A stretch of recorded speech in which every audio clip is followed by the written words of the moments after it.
untuk jawab soalan. Okay, untuk jawab soalan soalan-soalan model SPM. So like the SPM model papers, Kak Sarah akan bagi macam breakdown and bagi macam example ataupun sample macam mana nak bagi jawapan, especially untuk jawapan kibat. Okay, so you just wait for me to do the video and I send it to you guys. Okay, or I get the send to you guys. Okay, so hari ni kita nak tengok page 76, kita ada force 136. So apa itu force 136? Ada banyak student yang tanya, what is force 136? What is that special name for force 136? Sebenarnya, force 136 ni is nama cover je tau, okay?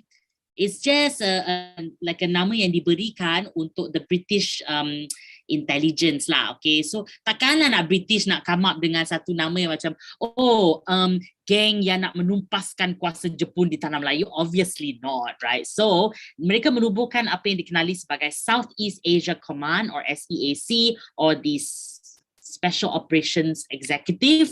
Okay, basically Southeast Asia Command ni berpusat di Colombo. Colombo is the capital atau ibu negeri of a country called Sri Lanka, which is an island off of India. And kat SEAC ni, diorang rasa, okay, kita nak menumpaskan kuasa Jepun di tanah Melayu. Kita nak dapat balik tanah Melayu dan Singapura.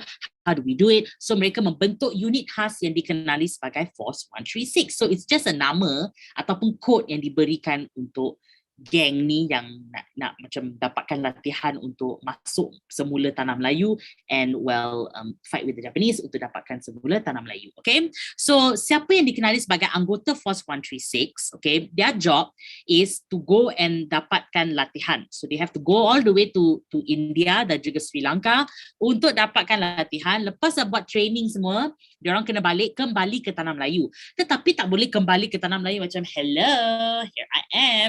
Obviously time tu Jepun kan dah menakluki kawasan kita, dah menjajah kawasan kita. So, diorang kena masuk balik ke tanah Melayu in secret.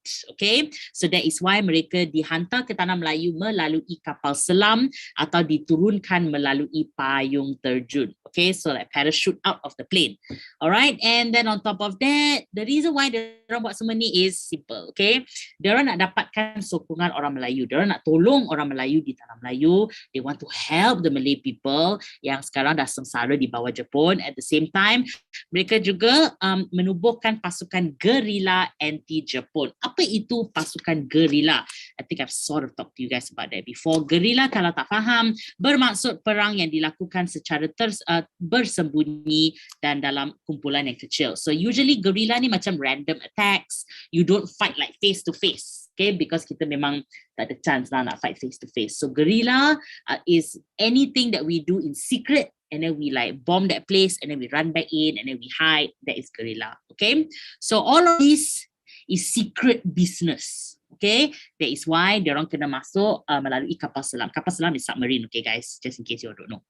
And so dia sebenarnya ada macam banyak cabang tau. Cabang untuk like macam orang Melayu Force 136 and then China Force 136. There's many different versions. Macam as you guys remember the last time we talked, kita ada Lim Bo Seng, pemimpin guerrilla KMT. He was the guy that eventually masuk dalam Force 136 untuk tolong, like dia macam the Chinese branch of Force 136. So sini kita belajar tentang the Malay branch of Force 136. Kita ada tokoh-tokoh terawal seperti Major Tengku Mahmud Mahidin.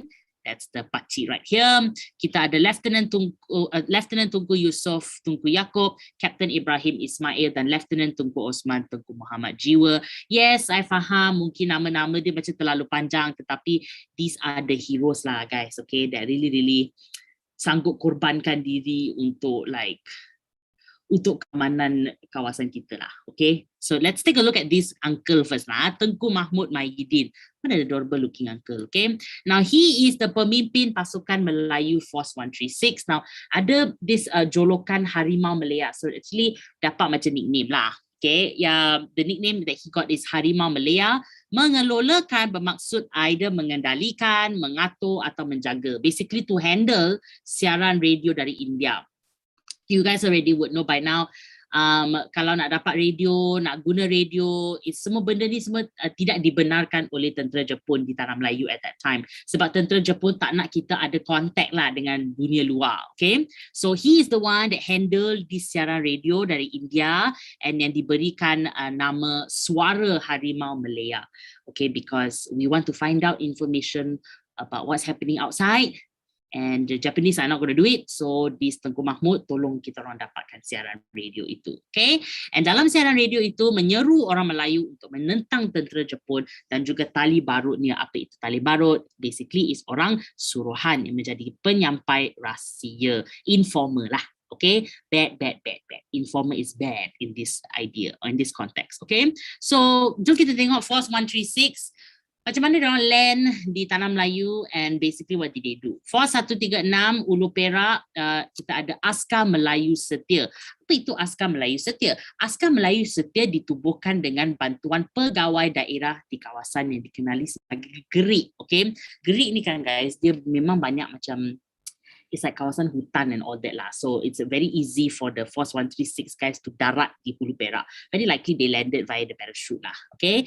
So they parachute and you tengok lah perbarisan Askar Melayu Setia di Kuala Kangsar. Kita ada markas. Markas is the army base. Okay. Yang terletak di Istana Kuning Bukit Candan di Kuala Kangsar. Okay. So these guys masuk and then work together with Askar Melayu Setia. Untuk apa? Untuk menumpaskan Jepun. Pahang. So kalau kita tengok sini, anggota Force 136, my internet, maaf. Okay, Force 136 Pahang atau Wataniah Pahang, mereka berjaya mendarat di kawasan dikenali sebagai Raup dan dengan bantuan penolong pegawai daerah di Raup, namanya Yok Mahidin guerrilla Watan, a little bit okay, this uncle got plan and the plan is nak pergi ke Sultan Abu Bakar untuk mendapat perkenan Sultan Pahang. Perkenan is the approval kan, okay, so the approval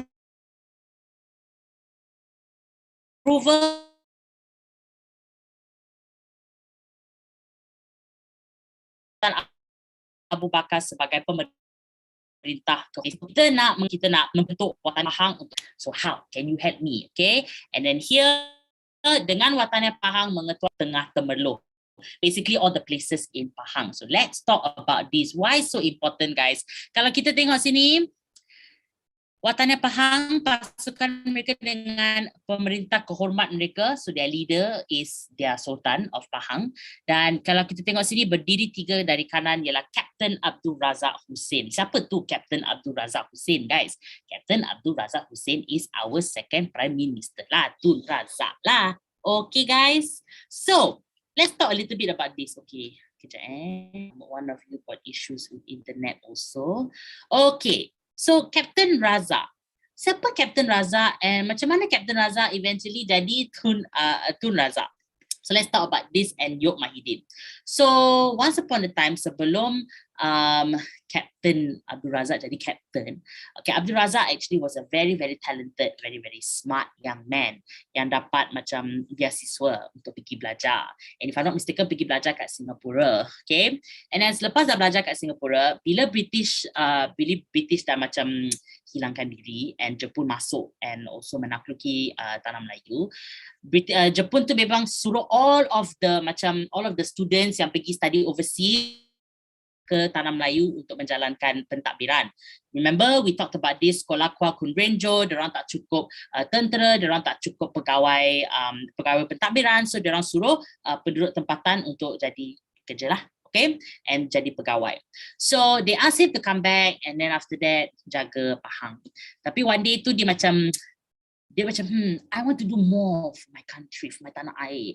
So pergilah kat Yok Mahidin dan cakap kat Yok Mahidin, okay, I sekarang kena kerja dengan Jepun, okay, I obviously kena kerja dengan Jepun because kalau I tak kerja dengan diorang, I will die, right? So Yok Mahidin cakap, baiklah, I will jadi your Jedi Master, you can be my Padawan, meaning that I can help you lah, tolong you untuk dapatkan macam untuk berbakti untuk tanah air.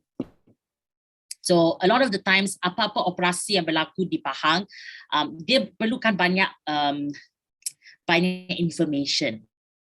Okay, a lot of information tentang tentera Jepun, markas, apa dia orang akan buat and that kind of stuff. So siapa yang you rasa ada maklumat tu? Obviously it would be Abdul Razak. And so Abdul Razak eventually, okay, macam jadi spy lah guys. Okay, he became a spy not for the Japanese, bukan tali barut Jepun, okay, more like bagi maklumat penting kepada Wataniah Pahang. Most importantly, bagi maklumat kepada Yok Mahidin. Okay, so actually siapa yang Jepun macam kenapa macam semua tempat yang I buat operasi I macam mesti ada orang yang macam spy. So Jepun pun nak try to carilah siapa spy kat Pahang tu, and then so close for them to find out that it was Abdul Razak. And so what did Yok Mahidin do? Yok Mahidin told his Wataniah Pahang tu pergi macam kidnap lah, okay, go and kidnap some of the pegawai pentadbiran di Pahang. So Jepun pun macam, oh, what happened to some of my guys? Oh, some of my guys dah kena kidnap, okay, kena culik. So you rasa Jepun tu akan jaga tak all the guys yang kena kidnap? Obviously not. They're like, okay, whatever lah. Okay, this just goes to show that these guys, they were working for me. That's why, the Wataniah Pahang wanted to come and, kidnap them. And so at some point, even the Wataniah Pahang punya macam anggota, dia orang tak tahu sebenarnya siapa yang dia orang culik itu actually is Abdul Razak. So bila sampai kat markas ataupun macam army base Wataniah Pahang tu, dia orang macam, kenapa kita culik Mamat ni? Ada kena mengena ke dengan Jepun ni? And then Yok Mahidin only finally told them, hey guys, actually the person yang bagi kita all the maklumat tentang macam tentera Jepun actually is him lah. So kita sebenarnya nak tolong dia. Kalau tak macam the Japanese will find out that he is the one yang bagi maklumat and then he died lah. So guys, if you want to read more information about this, so much information about how your second prime minister actually was a spy, okay? But not a bad spy lah, a spy to help us in Tanah Melayu, okay? So yeah. So don't believe all these other nonsense about how he was the spy for the Japanese. He actually was a spy to help us di Tanah Melayu. Okay? So thanks to Yok Mahidin. Yok Mahidin was like he's like mentor like that lah. Yok Mahidin ni pun macam, if I'm not mistaken, used to be a boxing champion. Okay, look like nice uncle me, but he can punch you in the face. Okay, so that's that. Page 77. Sekarang kita nak tengok. I hope everybody can hear me. Semua boleh dengar tak, Kak Sarah? Can you just give me a thumbs up? Siapa yang boleh dengar? Guys? Or is my internet so terrible? Okay, baik. Okay. I don't know whether you guys know the story or not, but that story when I was younger and I had to find out about it, oh my god, so cool. Okay, so that is Wataniah Pahang. Okay, sekarang kita tengok Force 136 Kedah Gerila Melayu di Kedah. Okay, mereka mendarat di satu kampung dikenali sebagai Kampung Kuala Janing di Kedah, dan dengan bantuan again, nampak tak? Semua kawasan Pahang ke, Kedah ke, Perak ke, mesti ada bantuan pegawai daerah, because pegawai daerah is the district officer. He is the one that is in charge of that kawasan. So dengan bantuan pegawai daerah Kedah dan juga Tunku Abdul Rahman, Gerila Melayu Kedah dibentuk. Guys, Tunku Abdul Rahman, is it the same Tunku Abdul Rahman yang jadi Perdana Menteri pertama kita di Malaya? Yes, guys. Please remember that Tunku Abdul Rahman came from Kedah, because Tunku Abdul Rahman's father was the Sultan of Kedah.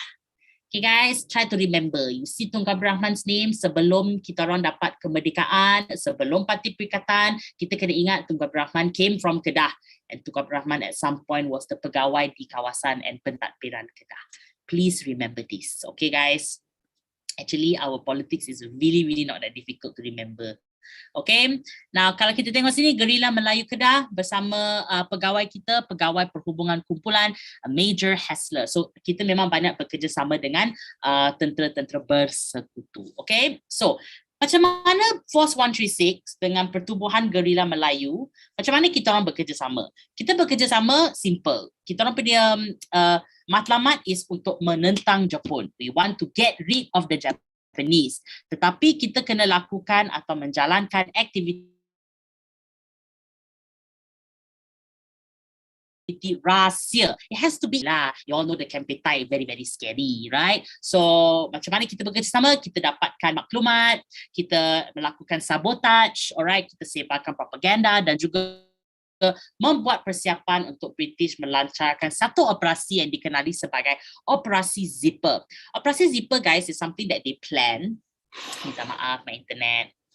Operasi Zipper is serangan besar-besaran, okay, yang diorang nak mengendalikan ataupun untuk menawan tanah Melayu around 1945. But actually this Operasi Zipper ni, there were two places they want to conquer. I think it was either Port Klang ataupun at that time was called Port Swettenham ataupun Port Dickson.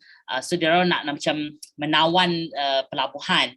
Tetapi if I'm not mistaken, this plan, it was a plan and it did go through, but it didn't really happen. It's a very long story, guys, that one. Just know that kita memang ada satu plan untuk dapatkan semula tanah Melayu, and Operasi Zipper is one of them. Okay? So that's the whole point, guys. All of this Force 136, kita nak masuk kembali ke tanah Melayu untuk memastikan kita dapatkan semula tanah Melayu kita, menawan Jepun. That's the idea. Okay? So this is from it's like a secret group, secret military group, okay, and you guys already know kat atas tu kita ada penentangan MPAJ, kita ada Askar Melayu, right? Sekarang kita akan tengok tentang penentangan individu. So this is also a very popular soalan dalam SPM model paper. So penentangan individu, kita ada dua individu. And individu pertama dikenali sebagai Gurchan Singh. So let me talk to you guys a little bit about who is Gurchan Singh, okay? Just Gurchan Singh, diorang cakap sini, anggota polis sebelum pendudukan Jepun. Right? So he was actually a police officer, but way before he was a police officer, he was also like a milkman. So during pendudukan Jepun, he like went to sell milk, you know, hantar susu. Okay, you know, you guys, dulu susu kan kita tak beli kat kedai tau. Susu is like the one that we get the susu already, then we go house to house to give the susu, right? That's what you call a milkman. So one thing that Gurchan Singh memang nak buat is that before Jepun masuk ke tanah Melayu, he was already a police officer, okay? And because of that, Gurchan Singh boleh nampak lah sebenarnya he saw right through the Japanese lies, okay? And so he was like, kita kena menentang pendudukan tentera Jepun ni because diorang nampak je baik tapi sebenarnya tak baik. So what did he do? Menyebarkan risalah atau brochure atau pamphlets dan juga propaganda dengan nama samaran Lion of Malaya. So how did he do it, guys? It's simple, okay? What he did was, during the day, he would go around, hantar susu kat orang, and then lepas tu, malam-malam, he would go out secretly. Macam mana dia buat memang so berani. Okay, he would go out and put up posters, okay, untuk macam basically tell everybody, jangan percaya dengan Jepun. Jepun ni memang penipu. Jepun ni memang ni, macam tu. So he basically macam exposed lah. He exposed the Japanese, okay? Actually, it was not just him, it was also his two brothers that did it. Tetapi like the entire process, nak tulis apa dalam risalah atau poster, propaganda yang disebarkan, semua dibuat oleh Gurchan Singh. Okay, so kalau kita tengok sini, risalah penentangan yang dihasilkan Gurchan Singh diedarkan secara teratur dan juga berkesan untuk memberitahu penduduk tentang fakta sebenar perang dan pendudukan tentera Jepun. So he would come up with papers, he would come up with posters to be like, hey guys, Jepun cakap diorang nak buat ni untuk kita. Tengok, actually they're liars, okay? Actually they say they're doing this for us, but they're actually doing that for us, you see? So at that time, his risalah and poster and propaganda macam efektif sangat sampai Jepun ingat that it was a big network, macam ada satu macam gang lah, okay, that was put together by the British untuk menyebarkan propaganda. So the Japanese thought that like they were like hiding in the hutan, it was a group, ada macam machine semua, tapi no guys, it was all Gurchan Singh's work. It was just one person, okay? On top of that, beliau juga berjaya menghadiri sidang akhbar tentera Jepun. Sidang akhbar is like a press conference. So ada tentera Jepun tu one time dia orang ada press conference and then he went in and menyamar sebagai wartawan. He actually pretended, okay, to be a journalist writing for newspaper dan juga mendalangi sabotage terhadap landasan kereta api yang menjejaskan pengangkutan tentera Jepun. He knew tak cukup untuk kita just put up poster cakap, oh Japanese are bad, this is the proof that they are bad. Kita pun kena tunjuk Jepun sebenarnya kita tak nak diorang menjajahi kawasan kita. So that's why he mendalangi the sabotage. Dalang is like he's the mastermind, okay? He's the mastermind of the sabotage to hurt the Japanese. Lah, okay? And kalau kita nak menjejaskan pengangkutan, is a really, really good thing to do because it means that you are paralyzing the Japanese. And this obviously made the Japanese very, very, very angry, guys, okay? Now, the other thing that dalam buku teks, Kak Sarah akan one other thing that I want to tell you guys, okay, is that my internet is amazing. Okay, I think I'm going to try again. One other thing that he also did, guys, is Gurchan Singh ni is a big fan of cycling. Okay, very, very big fan. Hi, Savita. Welcome. Okay, as I was saying, I'm looking at page 78 untuk penentangan individu. You are talking about Gurchan Singh. So, one other thing that Gurchan Singh memang suka buat is cycling. Okay, berbasikal. And so dia orang ada macam cycling race tau, okay? And at the cycling race, okay, he would be the person yang menganjurkan all of these races ataupun pergi untuk race tu. And then dia sebenarnya nak tunjuk kat dia nak pergi cycling race tu also nak bagi like sebarkan propaganda, sebarkan macam risalah untuk like macam, you know, give the people lah and be like, oh, be careful with the Japanese, right? What he would do is he would carry the pamphlets, okay, in the hollow bars of his bicycle. So macam all the holes in the bicycle, okay, he will put all of the pamphlets inside and then he will go to the cycling races. And then at the meeting, he will be the one that will paste up all of the you know, penentangan Jepun stuff all over. And all under the Japanese eyes, guys. Oh my God, it's crazy. Inilah namanya berani, guys. At any moment and any second, memang akan kena caught lah. Okay, memang akan kena tangkap. Tetapi untuk Gurchan Singh, sangat-sangat penting untuk in a way untuk macam bagi warning lah, okay, kepada penduduk tempatan. Apa kita nampak dengan apa Jepun buat nampak aja baik, tapi nampak tak semestinya memang baik. Always remember this, okay guys. Orang nampak aja baik, orang nampak je nak tolong kita, tetapi memang ada motif, memang ada udang di sebalik batu. Okay, he was cool. And then lari diri, ya betul, lari diri. Okay, so this is the other thing that happened, okay. Lepas dah berjaya menghadiri sidang akhbar, menyamar sebagai wartawan, buat cycling race lagi, lepas tu hantar pamphlet, lepas tu letak poster, okay, di bawah penguasaan Jepun, okay, so close to getting caught, eventually ditangkap oleh Kempetai. You guys already know Kempetai is military police, right? So, macam mana Gurchan Singh ditangkap oleh Kempetai? Sebenarnya ada macam informer lah, and ada tali barut. So you see, that's the thing that kita kena faham, budaya yang yang disebarkan oleh tentera Jepun, okay, pada masa tu. Tentera Jepun ni tak nak kita bersatu padu.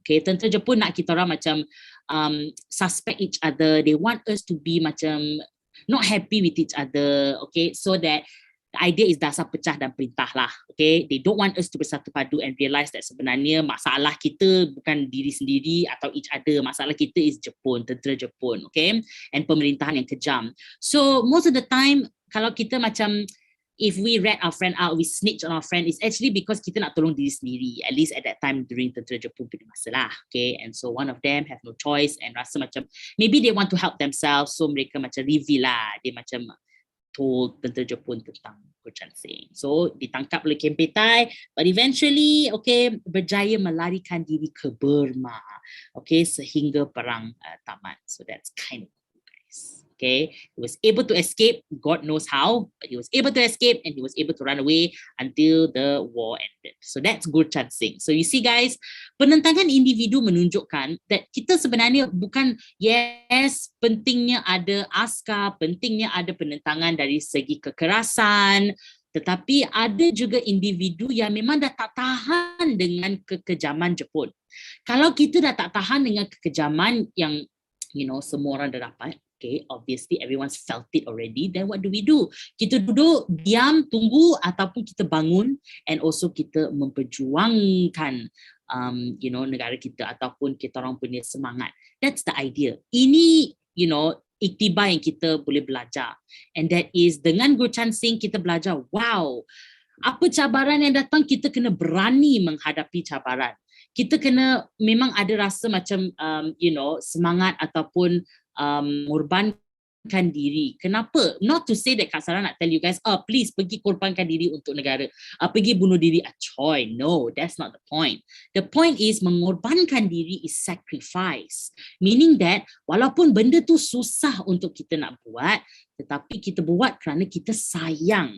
Because kita betul-betul nak keamanan negara. Kita betul-betul nak kedamaian. That's the idea here with Gurchan Singh. Tak ada siapa bayar Gurchan Singh, guys. Tak ada siapa cakap kat Gurchan Singh, kalau you tak buat memang you nampak macam you tak sayang this land. No, at that time Gurchan Singh mana ada macam peluang untuk jadi warga negara. Not yet. So here nampak sangat Gurchan Singh, he wanted to do what was right. Okay, so again, got nothing to do with your skin color, got nothing to do with your race. It's the fact that if you love something, you will do everything you can in order to save it. Okay, so that's Gurchan Singh, very, very cool guy. And now we're going to move on to someone very, very special to me. I obviously never met her, but this person namanya Sibyl Katigesu, atau nama sebenarnya Sibyl Medandeli. She's of Eurasian descent. Eurasian means that she's half Asian, half European. Okay, she married her husband, who was a doctor. Nama suaminya Dr. Abden Clement Katigesu. That's why nama Sibyl dikenali sebagai Sibyl Katigesu. Sibyl Katigesu punya story, sebenarnya kita orang, you guys are very lucky because ini memang macam syllabus baru, is the time that pelajar dapat belajar tentang Gurchan Singh, dapat belajar tentang Sibyl Katigesu, even belajar tentang Force 136, like how you guys have just studied. Sibyl Katigesu is the reason why I am a sejarah cikgu today, or at least I love sejarah very much, because Kak Sarah kena belajar tentang Sibyl Katigesu on my own, and I'm very pleased to say that memang jadi sumber inspirasi untuk kita lah, okay, because what she has done is really, again, manusia yang tak perlu duit, manusia yang nak tolong manusia lain, bukan kerana dia orang nak tolong macam untuk nak tunjuk ataupun nak tunjuk macam dia orang hebat sangat tolong orang. Dia orang semua apa yang mereka lakukan semua ikhlas. Okay, again, to do what is right. Okay, you guys will see later on, dia kat bawah nama Sibyl Katigesu. Kalau kita tengok buku teks, okay, kalau kita tengok sini, alright. Okay, kita tengok sini. Oh, 1 minute guys.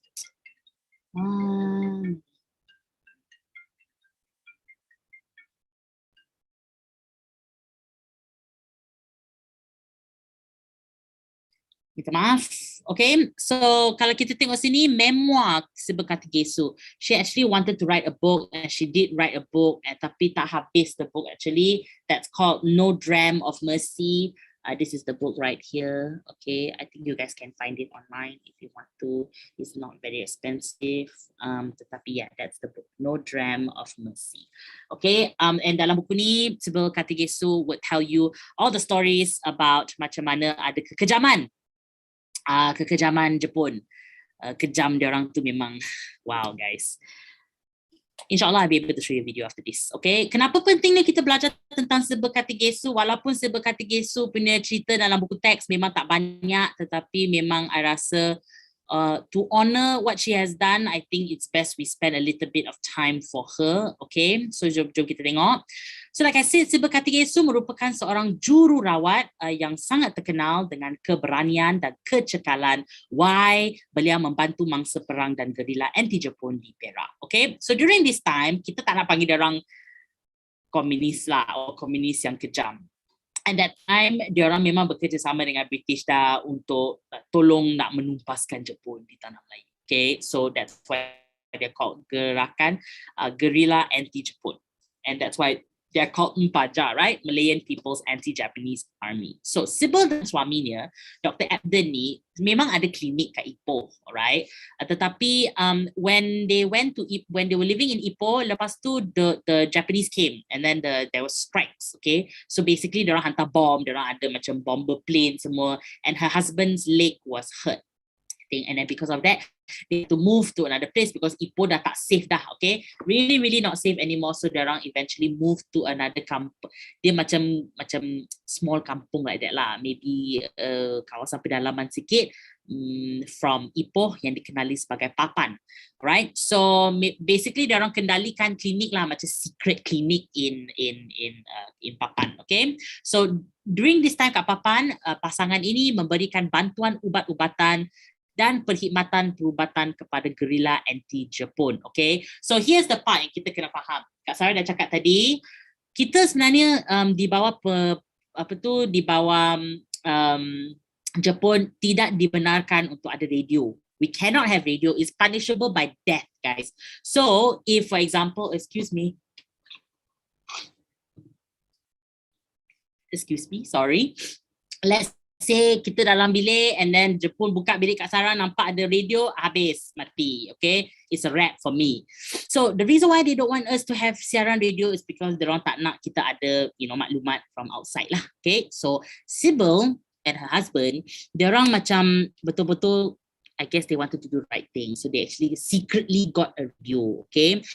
And this radio was called Josephine. Nanti the video will tell you about Josephine.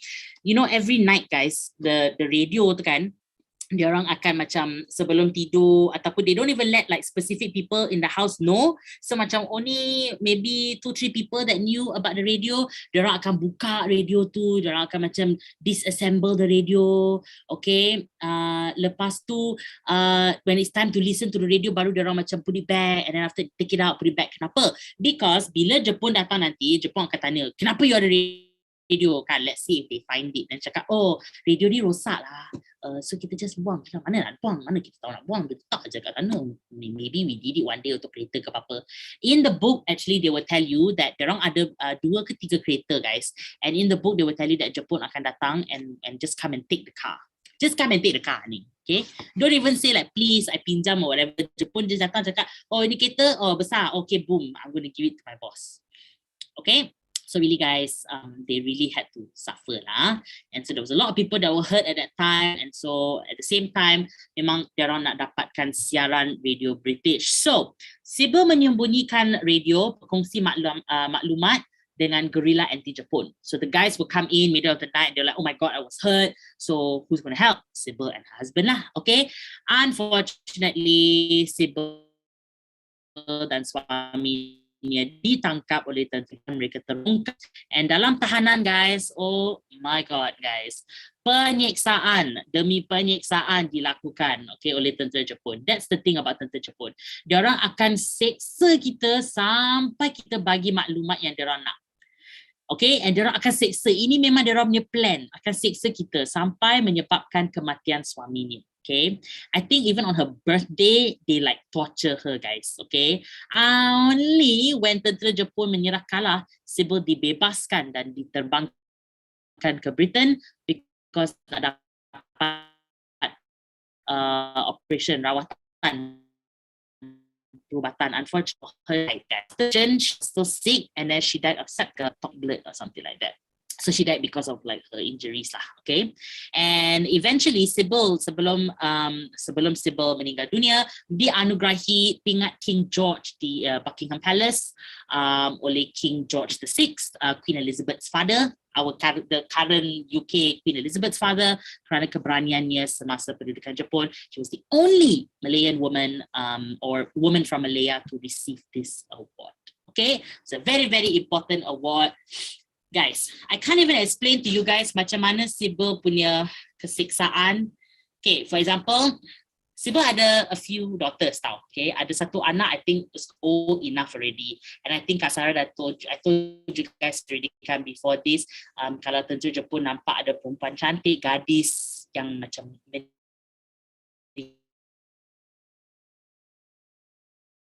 young,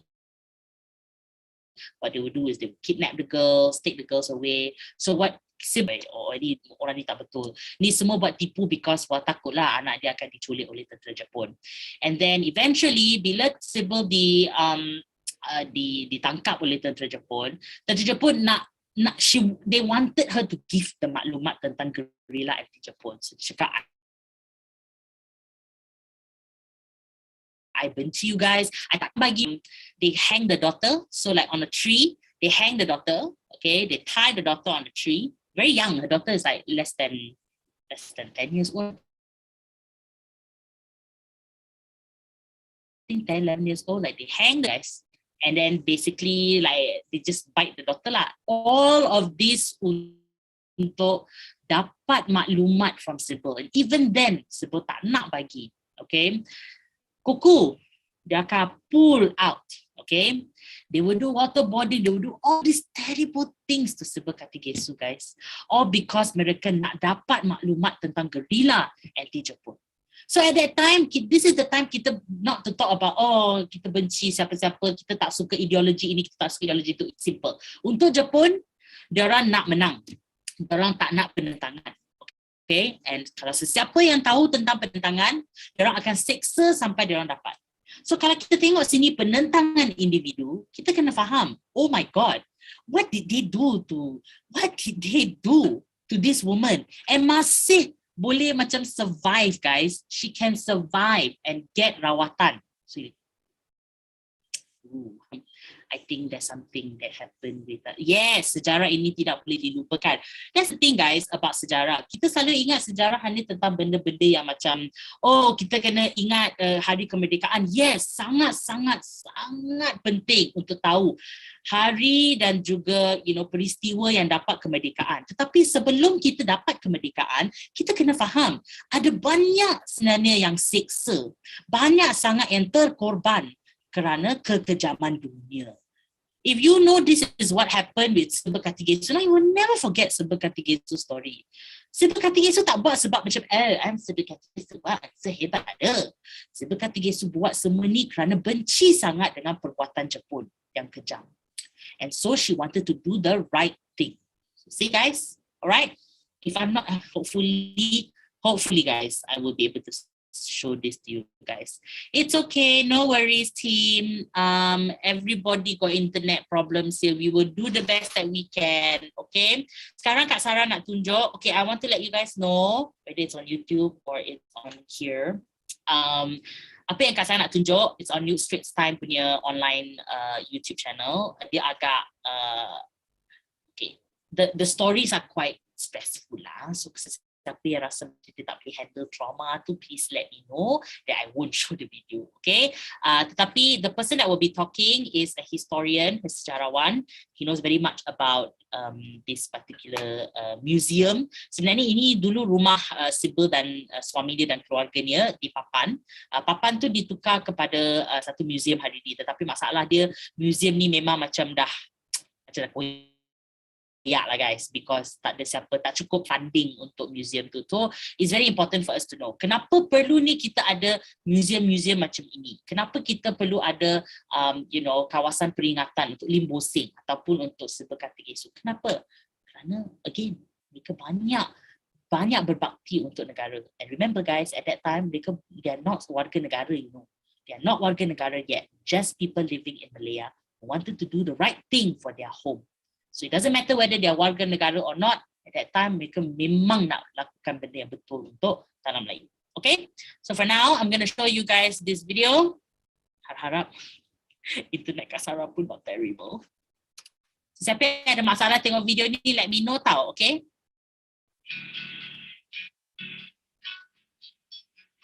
Papan is a very old town. It was set up well before people. It was obviously established in mind So what he's trying to say, Sidi, is that as you guys already know, kawasan Papan, Ipoh, anywhere di kawasan Perak ataupun di Lembah Kinta dikenali sebagai kawasan untuk biji timah. So memang kalau mana-mana you know, any town, any kawasan bandar baru, semua dibuka dan dibentuk untuk biji timah. Okay? Even before that, Papan was a town which had Tengau trees. Papan is but a shape of what was, obviously. With the price of tin price in the international market, people lost their job and then find other ways to make their living. Some left the country, others went out of town to work, others to farming, and life continued basically. But as people left, people established elsewhere, and less and less people remained in Papan. And in the 70s, late 70s, a kid miner was mining Papan, decided that he would buy up the town, demolish it, and mine the land after the towns. Because soon after that, he couldn't buy up the whole entire town for a start, and very soon, because of the tin price crash, there was no interest for the mining the place. However, interest in mining the place remained, and in the 2000, there were talk about the government wanting to encourage tin mining, and there was threat that Papan would be subjected to trade that was chartered for it by the tin miner owned most of the town. And so there was an opportunity to come in to rent the place. Civil had made a home and clinic back in during the Japanese occupation of Malaya. Sybil and the family ran away from Ipoh because the doctor was hurt by shrapnel during the bombing of Ipoh on the 15th of December, I think. When he... Kalau sesiapa tak faham, shrapnel macam cebisan from the, basically when the bombings happen, you know, there was the shooting stuff, you know, things blow up, and then all the cebisan of maybe wood or whatever, semua macam like went into his skin lah, and he needed like small surgery for that. Okay, so they had to move. Healed, they just like everybody made a great exodus of people.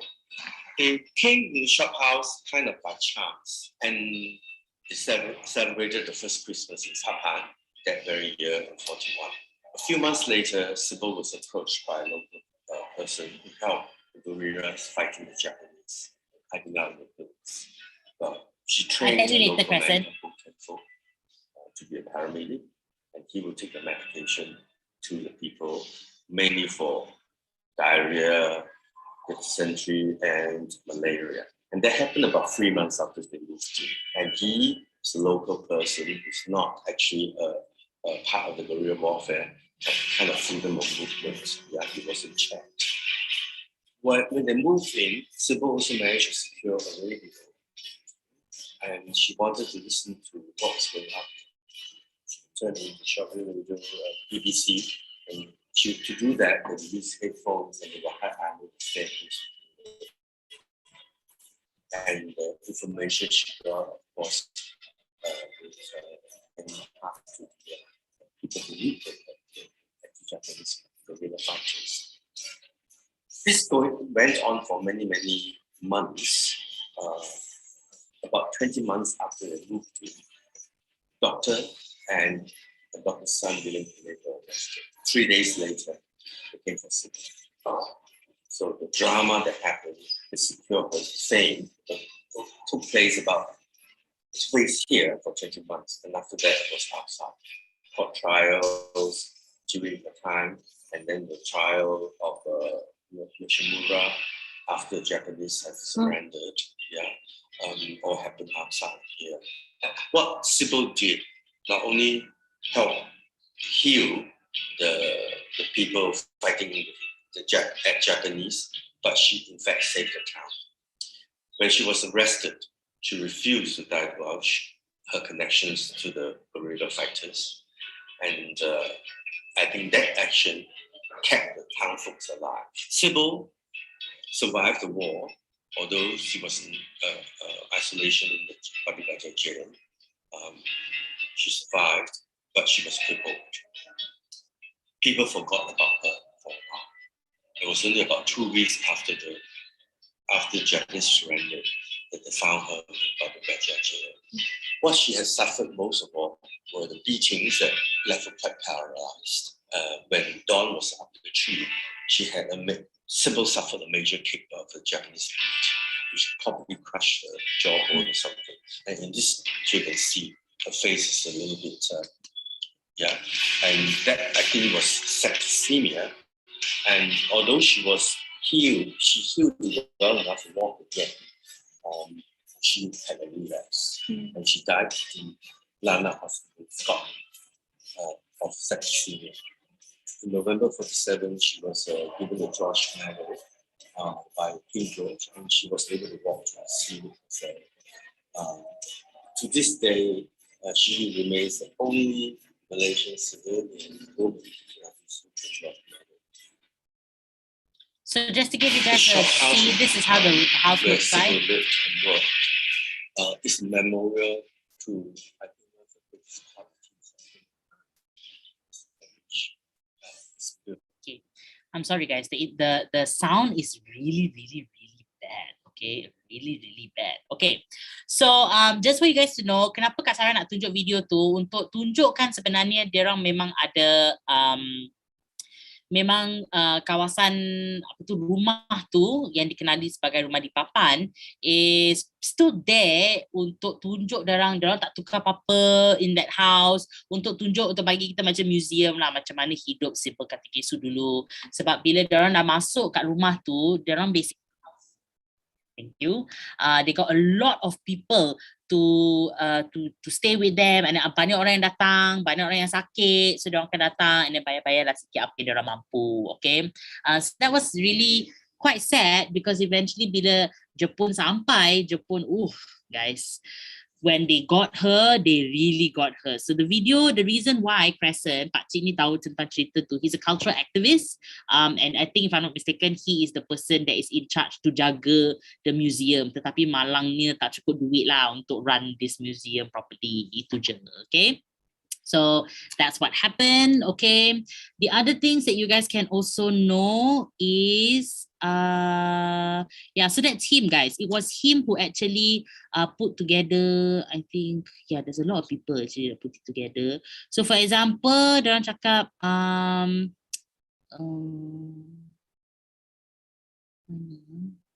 tak bagi lah actually guys, tak apalah, I will show you guys later on.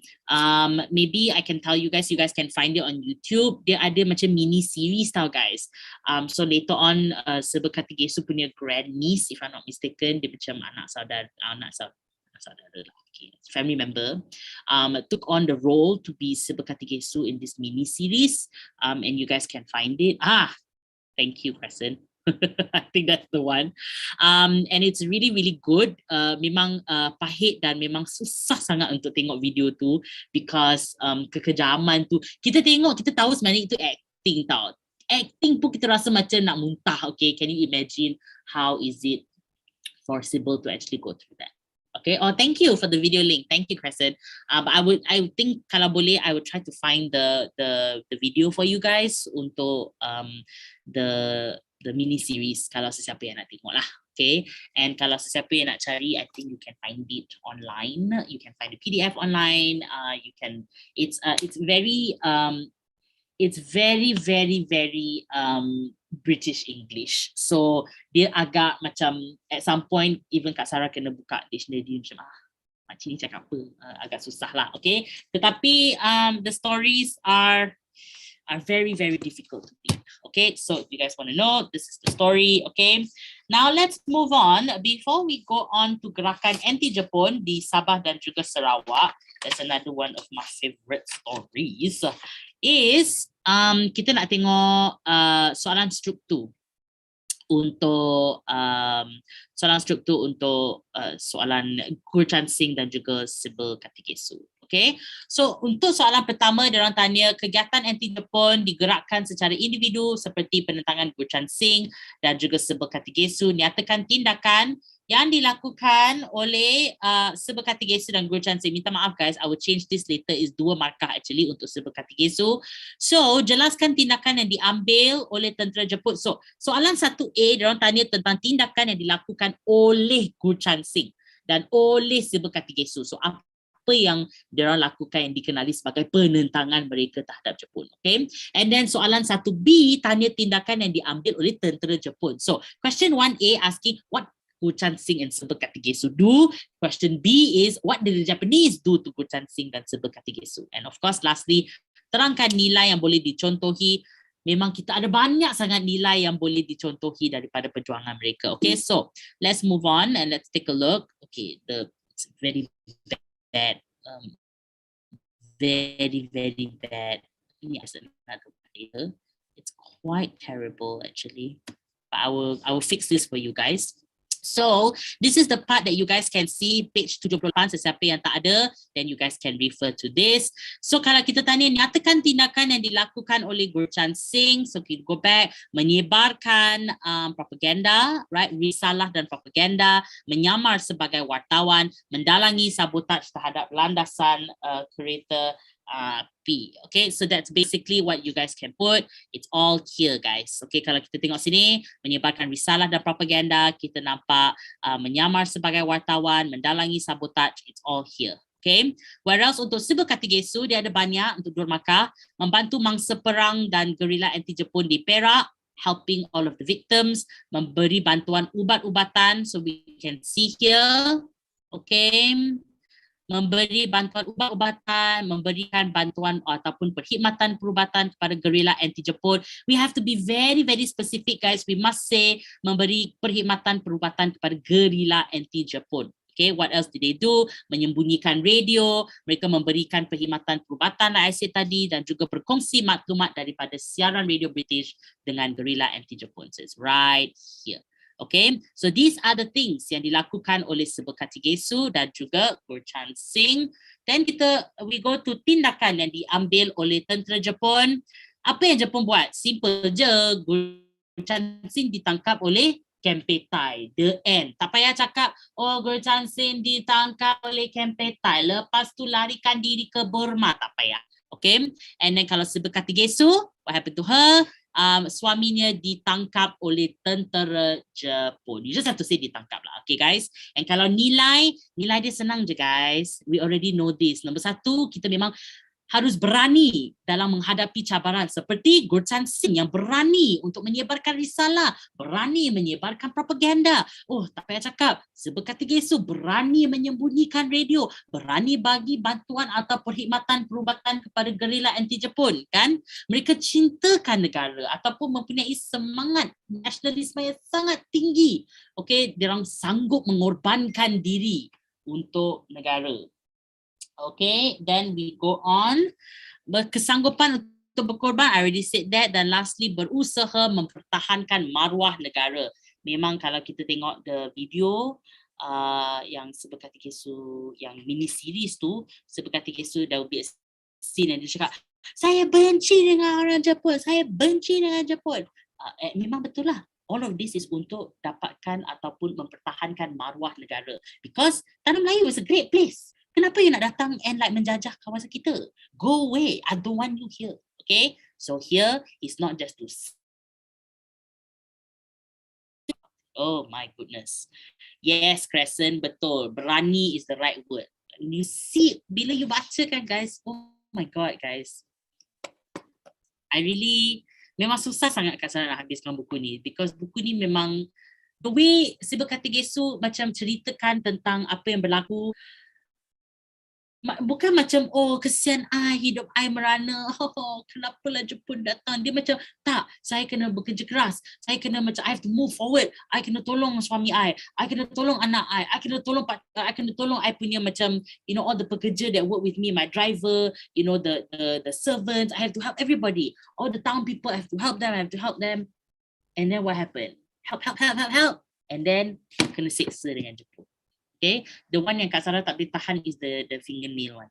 Fingernail, like she put a nail and they pull her nail. Okay, then dia akan tanya macam, you tell us where, and dia macam, I'm not going to tell you because I hate you. So I'm not telling you. So imagine, okay? Imagine guys. Can you imagine you will be just as brave? So that's the itibar yang kita belajar, and that's the nilai yang kita belajar. Okay?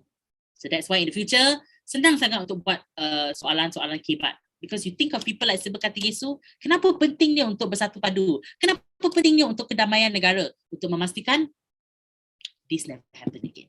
Alright? Well, again, kita kena faham tentera Jepun, diorang kejam, not to say tentera Jepun sama macam orang Jepun, that's not the same. Tentera Jepun kejam kerana mereka ingin menang peperangan Perang Dunia Kedua. Right? They want to win. They want to menyebarkan tamadun mereka. Mereka ingin, meningkatkan maruah mereka dan maharaja mereka. Diorang buat ni semua kerana maharaja mereka. Okay? Masalah dia, diorang bukannya dah menang. Diorang nak memastikan diorang selalu menang ataupun memastikan diorang menang all the time. So that tak ada siapa yang boleh ataupun berani menentang mereka. So that's the thing guys. You must rule by fear. You want people to be scared of you. That's why they will never do anything. Tapi tengok, ada juga orang yang berani untuk bangun, berani untuk tunjuk lah. Dia tak takut. You ingat si Kartikesu Gurchansin dia tak takut? You ingat Captain Abdul Razak tak takut? Yok Mahidin tak takut? Tengku Mahmud tak takut? Dia orang semua takut kot. Tengok Limbo Singh. Takut tak? Takut lah. Ada banyak sangat family members. He has so many children guys. And then sayang sangat kat isteri dia. Tetapi again, apa yang lebih penting daripada cinta untuk keluarga? Macam mana you nak memastikan keselamatan keluarga you kalau negara kita atau tanah air kita tak selamat? So that is why people like Limbo Singh got up and fought. That is why kita belajar tentang obviously kenapa dalam page 74 kita belajar tentang Lieutenant Adnan. Kita ada banyak sangat cerita tentang Lieutenant Adnan. Lieutenant Adnan was only 27 years old when he died, guys. Kena bayonet, kena tikam dengan Jepun. And all of this untuk mempertahankan tanah air. So kita tanya diri sendiri, kalau kita betul-betul sayang negara kita betul-betul sayang orang kita, bangsa kita, then what are we doing untuk memastikan kita orang memang ada masa hadapan yang cerah. So it's really up to you guys, alright? Again, I'm not telling you go and fight a war. I'm telling you, in order for you to have a better future, you must learn. You must have ilmu pengetahuan. Ini semua boleh digunakan sebagai iktibar dan juga jawapan untuk kebat. Apa yang kita harus lakukan untuk memastikan kedaulatan negara kita? Oh, kita harus memastikan kita dapat pelbagai ilmu pengetahuan ataupun kita memastikan kita ada banyak kemahiran dalam teknologi. Kita kena memastikan kita melantik pemimpin yang berwibawa, pemimpin yang berwawasan yang akan tolong kita, ataupun kita harus berdamai, kita harus bersatu padu. All of these words again and again and again. You can use these words for your jawapan kebat. Understand guys? All of this is you can find in your textbook. Why? Because you already know the story.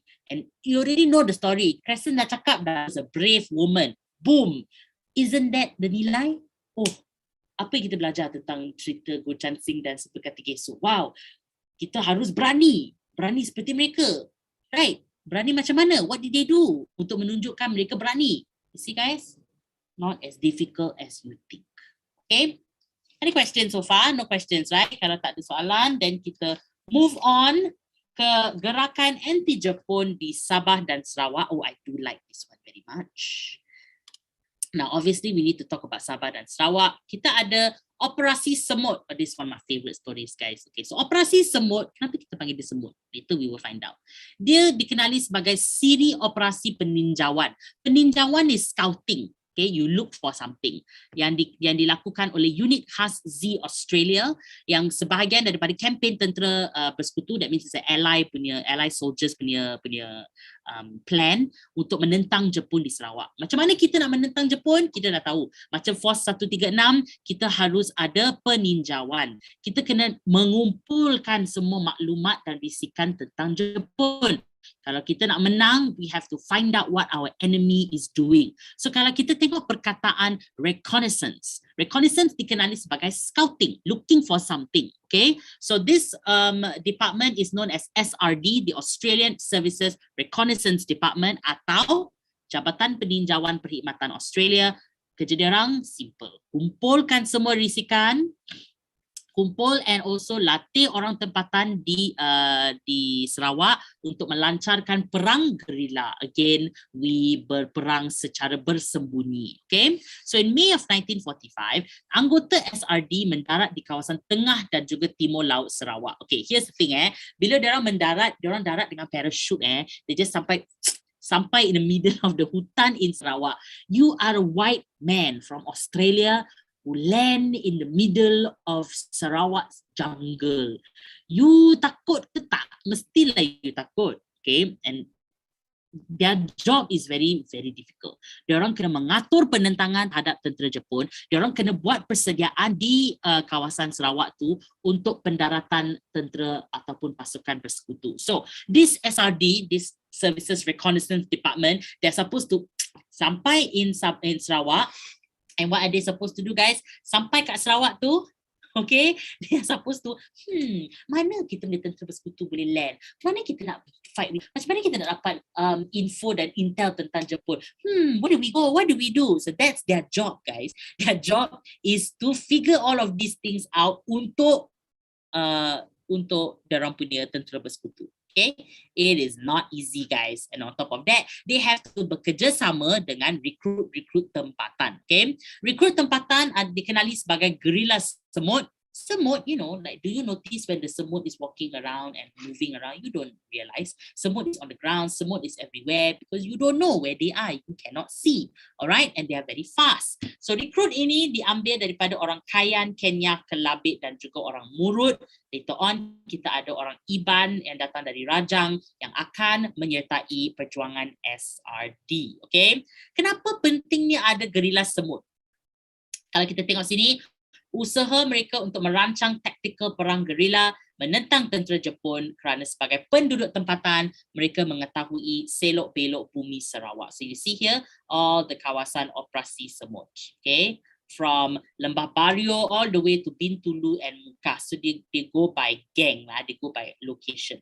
Okay? They haven't planned before they come. Crescent, last time got internet last time got ways don't have Crescent. So dulu diorang kena hantar dulu diorang punya Jabatan Peninjauan, which is SRD, sampai kat tempat tu. Lepas tu buat plan dulu. So memang plan diorang ada plan. Tapi plan yang kita tengok kat peta, plan bila kita sampai kat sana tak sama, dek. Hari ni kalau Kak Sarah cakap, jom kita pergi Wan Utama. Kalau sesiapa yang tak pernah pergi Wan Utama, ada Waze je, boom, boleh pergi. Ada Google Map, boleh pergi, kan? Tanya-tanya orang boleh pergi. Kita memang ada jalan straight road. Tetapi dulu ini apa, guys? Ini hutan Sarawak, tahu tak? Hutan Sarawak. Sampai hari ni kalau you hilang kat hutan tu, memang don't bother coming back. You are never going to be found. Okay? So this SRD, guys, kena kerjasama dengan all of the penduduk tempatan, orang asal. And actually there's a video. I don't think you guys should watch it because it's very boring. And the ladies who are speaking about it, they are also quite boring. Can't really understand them. Tetapi diorang cerita lah macam mana tentera-tentera yang datang dari SRD tu setiap malam bila diorang sampai, you know, orang asal diorang banyak minum macam tua and all that kind of stuff, right? Rice wine and all that. And they do it to celebrate the people that come in, right? All of their guests. And so every night they will drink and drink and drink, and next morning they have to wake up, and then after that they will have to, you know, do the peninjauan and then do the map and all that, get ready every day, and then that night they akan drink again. So a lot of people ask, okay, ini memang bukan budaya kita lah, okay, for the Muslims at least. Tetapi you guys have to understand, during this time, you are asking people who are scared, you know, these are the people that don't know anything. Imagine lah, you're a white man coming from Australia, tak pernah nampak hutan seperti hutan Sarawak. Lepas tu kena datang sini, kena buat kerja. Lepas tu kena cakap dengan orang yang tak kenal. It's like, oh my God. And then you nak menentang siapa? Tentera-tentera Jepun yang macam tak betul. Macam, oh my God, I'm very scared. So what is the way to do it? You call it liquid courage, okay? It's a very funny video. the story she's telling is funny, but the way she's telling it is not funny. So I tell you first. Okay, so that's Operasi Semut. Sekarang kita nak tengok pemberontakan di Jesselton. Oh, I love this one, so guys. Okay, so let's take a look at this young man right here. Okay, minta maaf. Go back to the textbook. Jesselton, kalau dia tanya apa itu Jesselton, guys, Jesselton is Kota Kinabalu lah. Jesselton, kenapa dikenali sebagai Jesselton di Sabah dulu? Sebab Jesselton, kawasan itu, bandar itu dibuka oleh seorang lelaki namanya Charles Jessel. That's why it's called Jesselton. Buat apa kita nak panggil benda tempat tu Jesselton dah, sebab kita dah tak dijajah oleh orang dah. So that's why we go back to calling it Kota Kinabalu. So let's talk about these two guys, okay? This guy very important, you will see his name later, tetapi kesian si budak Albert Kwok ni, okay? So Albert Kwok, kalau kita tengok, pemberontakan Jesselton dikenali sebagai pemberontakan double tenth, okay? Now stay with me, guys, stay with me, stay with me. So double tenth got something to do with the Chinese National Day. When I say Chinese National Day, the Republic of China, okay? So China punya National Day is, if I'm not mistaken, it's the establishment of the Republic of China. So the day that they became Republic of China, you know, the revolusi China tu kan, kita belajar tentang Dr. Sun Yat-sen.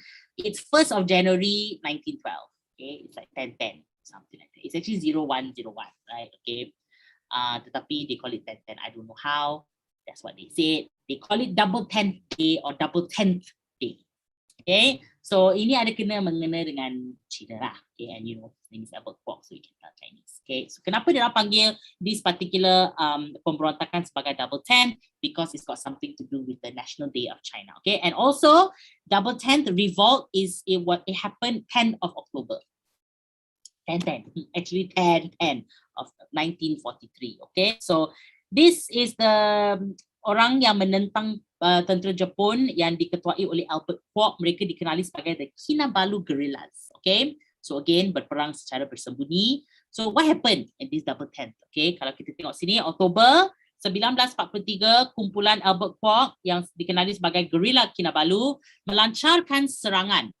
And what is their serangan? Kalau kita tengok sini, melancarkan serangan terhadap pejabat pentadbiran, balai polis dan kemudahan tentera di Raja Jepun, dan juga membunuh tentera Jepun di Jesselton, Kota Belud, Menggatal dan Tuaran, all of the areas in Kota Kinabalu area lah. Okay, so there were 300 fighters, 300 Guerrilla Kinabalu, and dia orang bunuh 60 tentera Jepun, if I'm not mistaken. Okay, 60 tentera Jepun. So kalau you tentera Jepun and pasukan tentera Jepun di Sabah, you mesti marah gila lah, because how dare this Albert Kwok and gang pergi bunuh kita orang punya orang, right?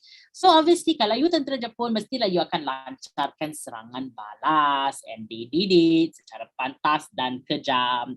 What they did was, semua kampung di kawasan pesisiran pantai itu, diorang macam akan serang kawasan itu dan bom kawasan itu, and then diorang akan bawa masuk beratus-ratus orang untuk disoal siasat dan juga disiksa. Diorang siksa, kenapa tahu? Every single house that's around the area, dia macam, okay, you masuk sini, let's say Amira. Amira, you come in. Do you see anybody kill? Who do you see? Amira cakap, I betul-betul tak nampak lah. I tidur lah hari tu. Tak Amira, you cakap kat I sekarang ataupun I akan seksa anak you. I akan seksa adik you. I akan seksa mak you. Okay? They did all of that untuk dapatkan maklumat tentang Albert Kwok dan juga Guerrilla Kinabalu. Okay, it's quite rough lah guys. They basically tortured everybody in order to find Albert Kwok and gang. Okay, so if you were Albert Kwok, you pun rasa macam bersalah lah. Alamak, I buat ni untuk menentang Jepun, tapi sekarang tengok Jepun dah nak bunuh dan juga menyiksa semua penduduk di kawasan Kota Kinabalu. So, Disember 1943, Albert Kwok menyerah diri. Albert Kwok menyerah diri kerana Albert Kwok rasa macam, okay, mungkin kalau I serah diri, then I akan dapat tamatkan serangan balas tentera Jepun, okay, terhadap orang awam. Ada banyak yang dah diseksa atau dibunuh atau rumah mereka dibom, diserang, and they're all innocent, right? They shouldn't, they're all semua orang yang tak buat salah. So I should go and not apologize, but I go and serahkan diri. So him together with 175 orang kemudiannya dihukum bunuh. You rasa Jepun tu akan jaga dia orang ke? Cakap tak apalah, don't worry, I take care of you. Memang tak ada. Okay, Albert Kwok dan juga rakan-rakannya, okay, well, Mereka dihukum bunuh di Petagas dan 131 orang lagi dipenjarakan di Labuan. They killed him by katana, the katana sword. Okay, yeah. Well, you know, technically Alia is kind of manly because it's like you hurt me, I hurt you. You know, actually it doesn't really mean anything to say manly because war is, yes, it's a man's thing, but it's got nothing to do with, oh, is a man or not man. It's not very nice of them, and that's the thing, right? You think they care whether they want to be nice or not? Diorang time peperangan ini tak ada siapa kisah tentang baik atau tidak. Macam, oh, aku nampak macam orang baik atau tidak. Tak. The whole point of peperangan is aku nak menang. Kalau orang kena diseksa untuk I menang, I akan buat. Sebab I tak kisah tentang orang lain. So that is why apa iktibar yang kita belajar? Kita tak ada pentingkan diri sendiri. Okay? That's why that's why we always say kita mesti ada semangat sanggup berkorban untuk negara. Kita ada semangat bekerjasama, ada sikap toleransi. Because dengan sikap toleransi kita akan faham walaupun ada banyak orang di dunia ni yang tak ada macam fahaman dia orang tak sama macam kita. Walaupun kita tak percaya ataupun tak suka sangat dengan fahaman dia orang, tak semestinya fahaman dia orang salah. Faham tak? So we don't have to go and witch hunt and then burn their house to be like, oi, Alia, I tak suka you suka makan coklat. I memang benci sangat coklat. So I'm gonna burn your house down. Like, why? Right? That's the idea here with the Japanese. The Japanese wanted everybody to suffer because the Japanese wanted to win. And diorang tak puas hati kalau orang buat benda yang diorang tak bagi diorang buat, faham tak? All of this comes down to power, to kuasa. Because kalau I ada kuasa tu, I akan gunakan kuasa tu. I akan abuse that kuasa. So the Japanese are all about winning.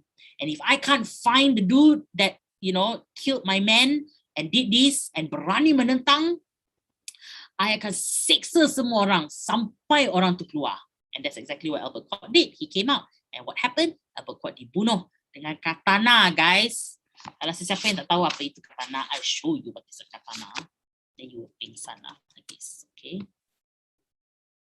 Nah, nampak tu. I open and show you guys. Nah, nampak? Katana. Do you see that? Oh my God. Imagine you die like that. Wow, dihukum bunuh dengan katana sword. Ooh. Do you guys know how old Albert Koch was when he died? Anybody? Siapa nak try? How old was Albert Koch when he died? 33. 33? Tidak. 33. 23. He was 23 years old, guys. Oh. When he died. Okay. So again, untuk apa sih, sorry, 23 dek, 23. Okay, so nampak tak? Kalau orang cakap kat kita, apa you tahulah tentang perjuangan negara, you kena tua baru you faham. Tak ada, guys. Salah is salah, okay? 5 years old, 10 years old, 15 years old, you can see. Untuk negara, kita patut bangun untuk menentang penjajah, menentang orang kuasa luar, menentang kekejaman, menentang whatever, doesn't matter what.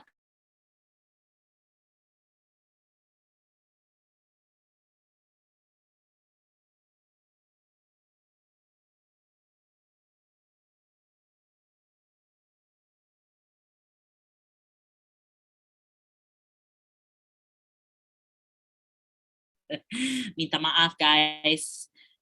Sini. Saya di sini. You guys see me? Minta maaf. Kak Sarah punya internet pun. Nampak tak? Last week kan, guys, Kak Sarah ada kelas sebelum kelas you guys lah, okay? Oh my God. Dia punya internet dia, it happened like this. Betul-betul. Terima kasih, Putra. Ini betul-betul buat magic. Okay, I'm back.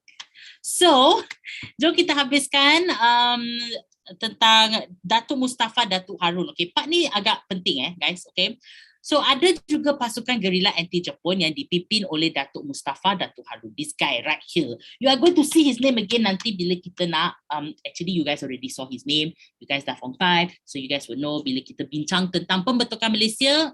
his name is there. Okay, so jom kita sekarang tengok kesimpulan yang boleh diambil ataupun iktibar yang kita boleh ambil. Ingat kenapa kita ada perjuangan rakyat? Kita ada perjuangan rakyat untuk menentang Jepun, simple. Ini semua tindak balas. Takkanlah kita nak duduk sini tunggu sampai Jepun like seksa semua orang baru kita realise macam, oh, apa dia orang buat salah. Kita memang kena bangun. Kalau memang ada kekejaman, ada kesengsaraan, at some point kita dah memang dah tak ditahan dah. And penentangan yang dilakukan terhadap pendudukan Jepun bukan satu kaum sahaja. Ada banyak kaum di negara kita. Okay? Whether it's organisasi termasuk orang persorangan. So does it matter? Guchan Singh is who? Sibekategesu is Eurasian. Yok Mahidin is Malay. Limbo Singh is Chinese. Does it really matter apa kaum dia orang? Tak. Sebab apa yang kita belajar? Kita belajar kan ada benda salah, kita kena bangun and menentang lah. Tu je. Okay? So what is the lesson kita belajar sini? Kepentingan untuk menentang pencerobohan kuasa asing. That's why bila kita dah tahu kuasa asing ni memang bermasalah, kita sebagai geng di Tanah Melayu harus bekerjasama. Okay, bekerjasama dan melewati batas bangsa dan ideologi politik. We might not have the same belief. Mungkin kita orang punya kepercayaan agama tak sama, tetapi kita orang punya idea tentang apa itu kemerdekaan, apa itu konsep untuk membebaskan diri daripada cengkaman penjajah is all the same. So I may be Muslim, I may be Malay, maybe Crescent is something else, maybe Putra is something else. It doesn't matter because we all realize wrong is wrong. We have to get up and fight something. Okay, who's saying something? Check ni apa ni? Oh, you went poof for a second. Minta maaf, I'm back. Okay, I'm here. Alright, sikit lagi sebelum kita habis. Okay, sekarang kita nak tengok 3.8. Okay, stay with me guys. This is the part that's agak important. Okay, dia agak confusing sikit. So, siapa yang tak faham, you have to let me know, okay? So, sekarang kita tengok, ini memang semua dikenali sebagai gerakan nasionalisme, kan? Okay, and during pendudukan Jepun, kita memang ada perkembangan gerakan nasionalisme. Ada banyak yang macam, wow, love my land, love the Japanese. After that, realize, wow, Jepun sebenarnya the biggest villain in the movie. You know, kita pernah tengok kan cerita-cerita macam tu. Oh, orang tu nampak macam baik dalam movie tu. Lepas tu kita sebagai audience tu kan, kita tahu, oh my god, sebenarnya orang tu pembunuh, janganlah baik dengan dia. So, after a while we realize, oh my god, Jepun ni memang no good. We must fight them. That's why kita ada perkembangan gerakan nasionalisme. Okay, so jom kita tengok.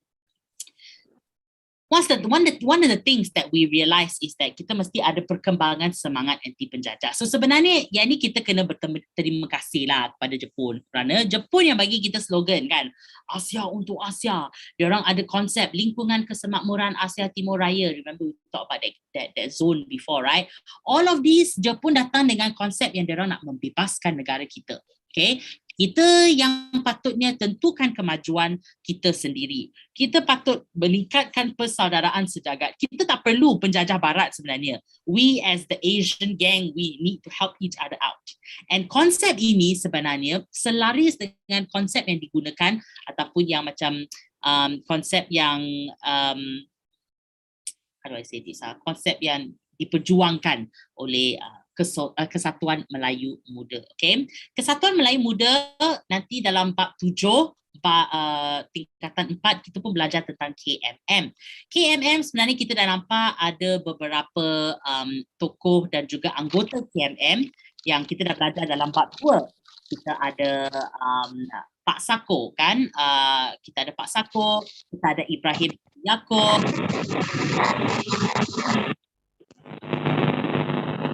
Everything okay, Crescent? Crescent? You okay, Crescent? Poor thing. Okay not? What happening? Okay, so macam Kak Sarah cakap tadi, it's okay, just so long as you are okay. Alright, so sini KMM merupakan macam parti politik ataupun organisasi yang macam pertama lah di Tanah Melayu yang nak memperjuangkan orang Melayu muda di Tanah Melayu. Okay, so KMM ni dia nampak Jepun ni macam wow, baiknya. I rasa macam I boleh bekerjasama lah dengan Jepun ni. Dia orang macam konsep dia orang selaris lah dengan konsep kita. Wow, Asia untuk orang Asia. So KMM bekerjasama dengan Jepun. Jepun. Kan, we already talked about this. KMM yang tolong Jepun sebenarnya untuk masuk dan menceroboh ataupun masuklah ke tanah Melayu in December of 1941. So KMM bekerjasama dengan Jepun kerana mereka berharap Jepun eventually akan berikan kemerdekaan. Okay, so kita orang punya hope lah. Kita punya hope is that kalau I kerja dengan you tolong I tolong you kan cakap Asia untuk orang Asia. So basically, eventually, lepas kita dah macam get rid of the British, then you akan tolong I untuk mendapatkan kemerdekaan. You akan bagi I kemerdekaan, kan? Okay? So, bila Jepun menang dan kalahkan British, kita orang macam, oh my God, orang tempatan macam, wow, sebenarnya orang Asia, kecil-kecil ni, kucing miau Jepun boleh menang, mengalahkan orang Eropah. So sebenarnya kuasa besar tu, nama je, bukan kawasan yang besar. Sebenarnya ada mengena dengan semangat. So wow, kalau Jepun boleh buat, then memang betul lah kita bekerjasama dengan Jepun untuk dapatkan kemerdekaan kita. That is why KMM bekerjasama dengan Jepun. Faham tak? Okay. Tetapi, we talk about this part first. Bila Jepun sampai tanah Melayu, okay, bila diorang dah macam masuk tanah Melayu, dah masuk, dah dapat menawan Singapura, langkah pertama diorang buat kat tanah Melayu is membebaskan ahli KMM yang dipenjarakan oleh British. British memang penjarakan macam Ibrahim Haji Yaakob semua kat Changi in Singapore. Okay, so bila Jepun sampai, Jepun say, release them. So penduduk tempatan macam, wow, you dapat tak? Benda pertama diorang buat is, diorang like bebaskan semua ahli-ahli KMM yang dipenjarakan oleh British. Nampak sangat dan sebenarnya Jepun ni memang nak bagi ruang kepada penduduk tempatan untuk memperkuatkan kita orang punya tamadun dan memperkuatkan kedudukan kita di tanah Melayu. Terima kasih Jepun. Tetapi kita tahu sekarang, ini semua agenda Jepun kerana mereka memerlukan sokongan masyarakat tempatan. So, diorang kena buat baik-baik dulu. Faham tak? They have to play nice first, look like they care and they want KMM. Tetapi, Jun 1942, beberapa bulan, I think after February, March, April, May, June, less than 4 months, 4 bulan. Jepun cakap kat KMM, listen, I rasa you patut bubarkan KMM. So bubarkan means dissolve, no more, cancel, ban, no more. Bukan ban lah, tapi more like macam tak payah dah ada dis Kesatuan Melayu Muda. So KMM pun macam, kenapa? Kita kan nak memperjuangkan hak kita sebagai orang Melayu dan untuk memperjuangkan kemerdekaan. Jepun cakap, but I'm here already. And Jepun semua dah menang. British semua dah kalah. So apa you nak ada KMM dah? Okay, and on top of that, sebenarnya Jepun suruh KMM dibubarkan kerana KMM punya tokoh-tokoh dan anggota selalu macam pressure Jepun lah, when you want to give me my independence? Bila lah, jom lah kita talk. Jom kita pergi minum like kopi lepas ni, then we can talk about our kemerdekaan. So Jepun pun macam fed up. So eventually dengan KMM dibubarkan, that was when pemimpin KMM pun macam, wow, sebenarnya you ni tipu I. You buat I rasa macam you nak tolong I dapatkan kemerdekaan. Sebenarnya you used me. You used me untuk dapatkan sokongan penduduk tempatan. Lepas tu bila you dah macam dah in control, dan sekarang you dah tak perlukan kita dah. So you dah tak bagi KMM untuk beroperasi dah. So memang diorang sedar that Jepun tak akan bagi kemerdekaan kepada tanah Melayu. So KMM macam, wow, aku tolong kau dengan peperangan, tapi kau tak nak bagi aku. Okay, tak apa. So, untuk perjuangan mereka, untuk dapatkan kemerdekaan, mereka perlukan strategi yang baru.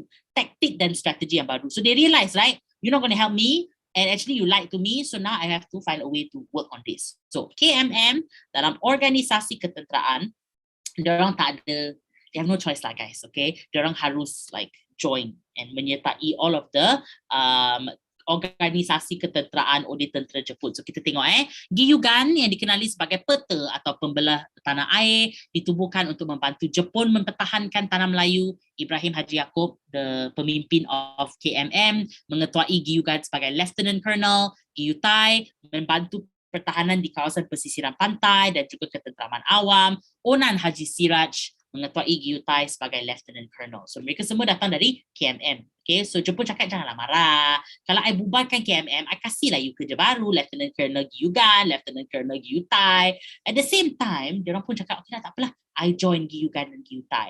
At the same time, at the same time. Mereka juga menyertai gerakan bawah tanah untuk menentang Jepun. Because these guys, you know, Ibrahim Haji Yaakob, Onan Haji Siraj, all the guys from KMM, diorang dah tahu. Memang Jepun ni, diorang nak game kita. So kalau diorang nak game kita, it's our turn to game them back. So yes, I join GUGAN. Yes, I join GUTAI.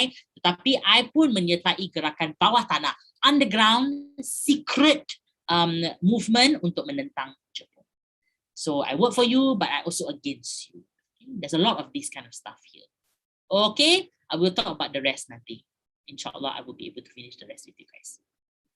Okay, guys. Anybody got any issues? No, right? Kalau tak ada, then